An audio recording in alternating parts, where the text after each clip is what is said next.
নমস্কার, আপনারা দেখছেন ওঙ্কার বাংলা, সঙ্গে রয়েছে দেবাঞ্জলি। নজর রাখবো জেলার বিশেষ কিছু খবরের দিকে। বিজেপির স্ট্যাম্প দেওয়া নির্বাচন কমিশনের চিঠি বিতর্ক আরও উস্কে কমিশনকে কার্যত তুলোধনা করলেন মুখ্যমন্ত্রী মমতা বন্দ্যোপাধ্যায়। মঙ্গলবার উত্তরবঙ্গে নির্বাচনী প্রচার শুরুর আগে দমদম বিমানবন্দরে ওই চিঠি হাতে দাঁড়িয়ে প্রমাণ দেখালেন তিনি। বললেন, ঝুলি থেকে বিড়াল বেরিয়ে পড়েছে, বোঝাই যাচ্ছে কারা এসব করাচ্ছে। পাশাপাশি তার প্রশ্ন, কেন মাঝরাতে তালিকা প্রকাশ? এর নেপথ্যে রাজনৈতিক চক্রান্ত বলেই দাবি করলেন তিনি। এবং কখনো কখনো বলে না, ঠাকুর ঘরে কে, আমি তো কলা খাইনি।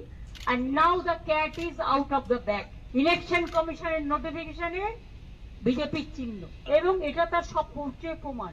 It is not for Kerala, এখানে লেখা আছে কিন্তু ওপরে অল স্টেটস এন্ড ইউটিজ। মানেটা কি?